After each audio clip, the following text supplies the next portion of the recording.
Hello दोस्तों, मैं Shubham Jha ice mathematics class की ओर से आप लोग की हार्दिक शुभकामनाएं, हार्दिक अभिनंदन।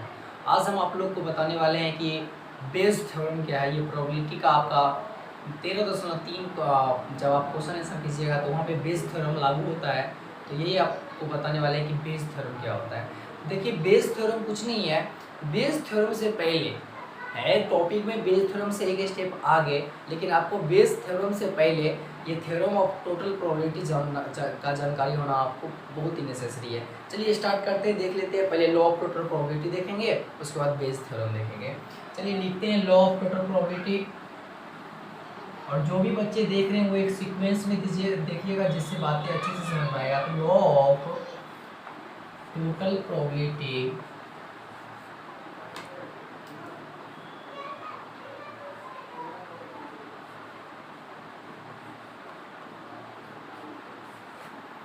आप ये भी बोल सकते हैं कि लॉ के स्थान पे थ्योरम ऑफ टोटल प्रोबेबिलिटी दोनों बात बराबर होता है। THEOREM theorem of total probability.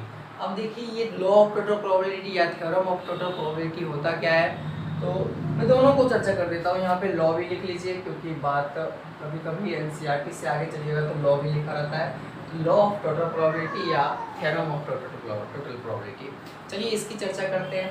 तो होता क्या है कि इसमें एक बार मैं फिगर ड्रॉ करता हूँ, उसके बाद बताते हैं कि ये कैसे होता है। जैसे यहाँ पे ऐसा है, फिर अगर ऐसा पार्ट है, फिर ऐसा पार्ट है, फिर एक ऐसा पार्ट है, और फिर एक नीचे ऐसा पार्ट है। ये मेरा E1 है, ये मेरा E2 है, ये मेरा E3 है, और इसी तरह आगे बढ़ते बढ़ते ये मेरा है En का पार्ट, और इसके बीच में एक ए का पार्ट है। ये मेरा ए का पार्ट है जो एक तरह से रंगा हुआ है, दिख रहा होगा कि रंगा हुआ है ना। ये मेरा ए का पार्ट है जो रंगा हुआ है। बढ़िया से मैं लिख देता हूँ, ये ए है, और इस पूरे पार्ट को हम लोग कहते हैं सैंपल स्पेस, ऐसे कहते हैं। ठीक है, तो लॉ ऑफ टोटल प्रोबेबिलिटी क्या होता है, ध्यान से समझिएगा कि जैसे ही हम आगे स्टार्ट करेंगे तो बताइए, ये E1, E2, E3 और En जो चल रहे हैं आगे चल के, ये आपको दिखेगा कि मतलब दोनों में मतलब कोई भी दो पार्ट में इंटरसेक्शन का पार्ट नहीं है। कहने का सेंस है कि कोई कॉमन का पार्ट नहीं है। मतलब E1 इंटरसेक्शन E2 निकाले, या E2 इंटरसेक्शन En E3 निकाले, या E3 इंटरसेक्शन En निकाले, मान एनी टाइम मेरा फाई ही आएगा, क्योंकि कोई वैल्यू होगा ही नहीं कॉमन का पार्ट। तो यही मेन चीज़ होता है लॉ ऑफ टोटल प्रोबेबिलिटी में, कोई बीच का कॉमन पार्ट नहीं होना चाहिए। अगर बीच में कॉमन पार्ट हो गया तो आप समझ जाइए कि हम मतलब लॉ ऑफ टोटल प्रोबेबिलिटी को फॉलो नहीं कर रहे हैं। चलिए इसी को हम लोग लिख सकते हैं। देखिए तो E1 सबसे पहले देखिए, तो E1, E2, E3 ये सभी को जब हम मिला देंगे तो वही मेरा सैंपल स्पेस कहलाता है। मिलाना का कहने का तात्पर्य है कि यूनियन का पार्ट। तो लिख सकते हैं E1 union E2 union E3 dot dot dot dot union En बराबर क्या लिखेंगे, S लिखेंगे। सबसे पहली बात है, क्योंकि सभी सैंपल स्पेस से क्या कर रहे हैं, बिलोंग कर रहे हैं। अब यहाँ पे आगे देखना है कि E1 और E2 मतलब कोई दो पार्ट लिख सकते हैं। E1 इंटरसेक्शन E2 या E3 इंटरसेक्शन En कितना होना चाहिए रे, फाई होना चाहिए। क्या होना चाहिए, फाई का पार्ट होना चाहिए। अब इसमें कंडीशन होता है कि En जो है मतलब आगे जब चलेंगे कोई पार्ट, वो n क्या है, तो n 1 से लेकर 1 2 3 4 5 6 7 8 आगे जितना भी चले, इसमें कंडीशन एक लगता है। यहाँ पे मैं लिख देता हूँ कि कोई भी प्रोबेबिलिटी अगर हम निकालेंगे उसका मान 0 नहीं होना चाहिए। इसका हम एक और रूप लिख सकते हैं कि जैसे प्रोबेबिलिटी ऑफ E की चर्चा करेंगे या En की चर्चा करेंगे, ये हमेशा और हमेशा 0 से क्या होगा, बराबर होगा। हमेशा समझ रहे हैं कि कोई भी इवेंट का जो प्रोबेबिलिटी होगा वो 0 के बराबर नहीं होगा, 0 से ऑलवेज हमेशा क्या होगा, 0 से बराबर होगा। ये दो कंडीशन हमको पता होना चाहिए। तीसरा कंडीशन देखते हैं कि सभी ए से, ए के सापेक्ष हम एस को देख रहे हैं, है ना। एस ए निकालना है मुझे, तो यहाँ से देखते हैं कि ए बराबर लिख सकते हैं ए इंटरसेक्शन एस।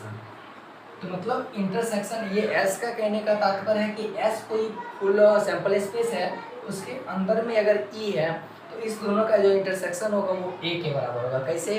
तो एक पासा लेंगे तो एक पासा मेरा सैंपल स्पेस का काम करेगा, और उस पासा के अंदर में अगर हम सम संख्या को देखेंगे तो सम संख्या होता है 2, 4, 6। अगर पासा इंटरसेक्शन सम संख्या लिखेंगे तो डायरेक्ट हम देखेंगे कि सम संख्या लिखेंगे। बात समझे? क्योंकि पासा मेरा वहाँ पे सैंपल स्पेस का काम करेगा और यहाँ पे सम संख्या क्या करेगा, वो मेरा इवेंट का काम करेगा। उसी तरह यहाँ पे एस सैंपल स्पेस का काम कर रहा है और यहाँ ए इवेंट का काम कर रहा है, तो इसका जो रियल में आंसर आएगा वो आएगा ए।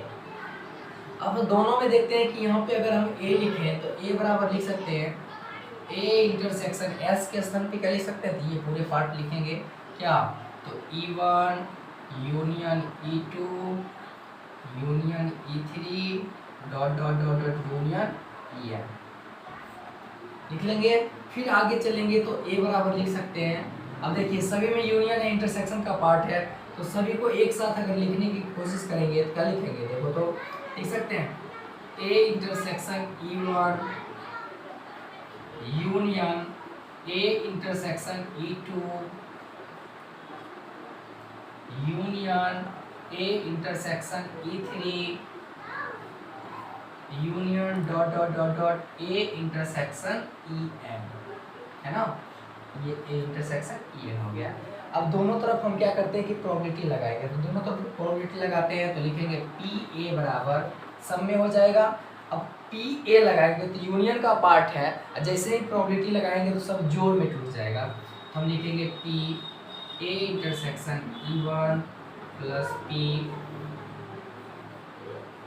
A intersection E2 plus dot dot dot dot P A intersection क्या हो जाएगा यहाँ पे EN।